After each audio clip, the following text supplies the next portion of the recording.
സർക്കാർ രാജിവെച്ചൊഴിഞ്ഞിട്ടും നേപ്പാളിൽ പ്രതിഷേധങ്ങൾ കയവില്ല. സൈന്യത്തിന്റെ നിയന്ത്രണത്തിലാണ് നേപ്പാൾ നഗരങ്ങളുള്ളത്. ജയിൽ ചാടി ഇന്ത്യയിലേക്ക് കടക്കാൻ ശ്രമിച്ച വിചാരണ തടവുകാർ പിടിയിലായിട്ടുണ്ട്. ബീഹാറിൽ നിന്നുള്ള 2 പേർ ഉൾപ്പെടെ 10 വിചാരണ തടവുകാരാണ് പിടിയിലായത്. കാഠ്മണ്ഡു വിമാനത്താവളത്തിന്റെ പ്രവർത്തനം പുനരാരംഭിച്ചിട്ടുണ്ട്. ബൽറാം നെടുങ്ങാടി വിവരങ്ങളുമായി ചേരുന്നുണ്ട് ഡൽഹിയിൽ നിന്ന്. ബൽറാം, പ്രധാന നഗരങ്ങളിലൊക്കെ സൈന്യത്തിന്റെ സാന്നിധ്യമുണ്ട്. ഇനി പുതിയൊരു ഭരണ സംവിധാനം രൂപപ്പെട്ടു വരണം, അതിനുവേണ്ട മധ്യസ്ഥതയ്ക്ക് തയ്യാറാണ് എന്ന കാര്യമടക്കം സൈനിക മേധാവി വ്യക്തമാക്കുന്നുണ്ട്. ഏതു തരത്തിലാണ് കൂടിയാലോചനകൾ ഉണ്ടാവുന്നത്? അതിനിടയിലും ശക്തമായ പ്രതിഷേധം പലയിടങ്ങളിലും ഇപ്പോഴും നടക്കുന്നുണ്ട് എന്നുള്ള റിപ്പോർട്ടുകൾ പുറത്തുവരുന്നു. പുതിയ വിവരങ്ങൾ എന്താണ് ബൽറാം നെടുങ്ങാടി? റിജിത്ത്, ഇന്നലെ രാത്രി 10 മണിയോടെ നേപ്പാളിലെ നഗരങ്ങളുടെ അല്ലെങ്കിൽ നേപ്പാളിലെ സുരക്ഷാ ചുമതല സൈന്യം ഏറ്റെടുത്തിരിക്കുകയാണ്. അതിനു മുമ്പായി സൈനിക മേധാവി രാജ്യത്തെ അഭിസംബോധന ചെയ്യുകയും ജനങ്ങളോട് സംഘർഷത്തിൽ നിന്നും വിട്ടുനിൽക്കണം എന്ന് ആഹ്വാനം ചെയ്യുകയും ചെയ്തിരുന്നു.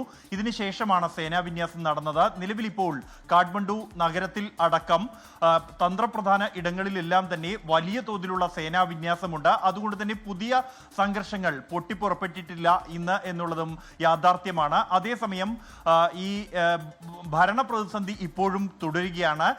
ഈ ഒരു സൈന്യത്തിന്റെ നിയന്ത്രണം താൽക്കാലികമായ ഒരു സമാധാനം പുനഃസ്ഥാപിക്കുന്നതിന് വരെയുള്ള ഒരു നടപടി മാത്രമാകും എന്ന് തന്നെയാണ് സൈന്യം വ്യക്തമാക്കുന്നത്.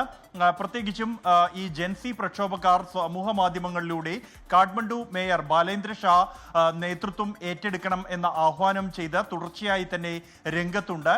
കഴിഞ്ഞ ദിവസവും അദ്ദേഹം സമാധാനത്തിന് ആഹ്വാനം ചെയ്തിരുന്നു. ഈ ഒരു രാഷ്ട്രീയ പാർട്ടിയിലും പെടാതെ സ്വതന്ത്രനായി വിജയിച്ച ബാലേന്ദ്ര ഷാ ജനകീയനായ ഒരു നേതാവ് കൂടിയാണ്. കൂടാതെ രാജ്യത്ത് അറിയപ്പെടുന്ന ഒരു സംഗീതജ്ഞൻ കൂടിയാണ് അദ്ദേഹം. ജനപ്രിയനായ അദ്ദേഹം തന്നെ അടുത്ത താൽക്കാലിക ഭരണകൂടത്തിന്റെയെങ്കിലും ചുമതല ഏറ്റെടുക്കണം എന്ന ആവശ്യമാണ് ശക്തമാകുന്നത്. അത്തരം ഒരു സംവിധാനത്തിലേക്ക് താൽക്കാലികമായി പോകാനുള്ള സാധ്യത തന്നെയാണ് നിലവിലുള്ളത്.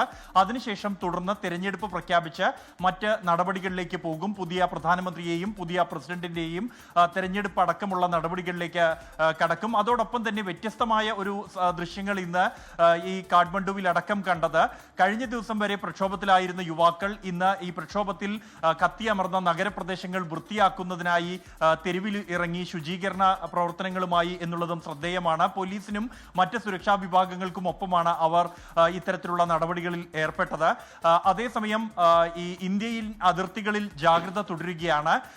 ഉത്തർപ്രദേശ് അടക്കമുള്ള നേപ്പാളുമായി അതിർത്തി പങ്കിടുന്ന പ്രദേശങ്ങളിൽ ജാഗ്രത തുടരുന്നു. നേപ്പാളിൽ നിന്നും ജയിൽ ചാടിയെത്തിയ 2 ബിഹാർ സ്വദേശികൾ. ബൽറാം നെടുങ്ങാടിയാണ് ഡൽഹിയിൽ നിന്ന് വിവരങ്ങൾ നൽകിക്കൊണ്ടിരിക്കുന്നത്.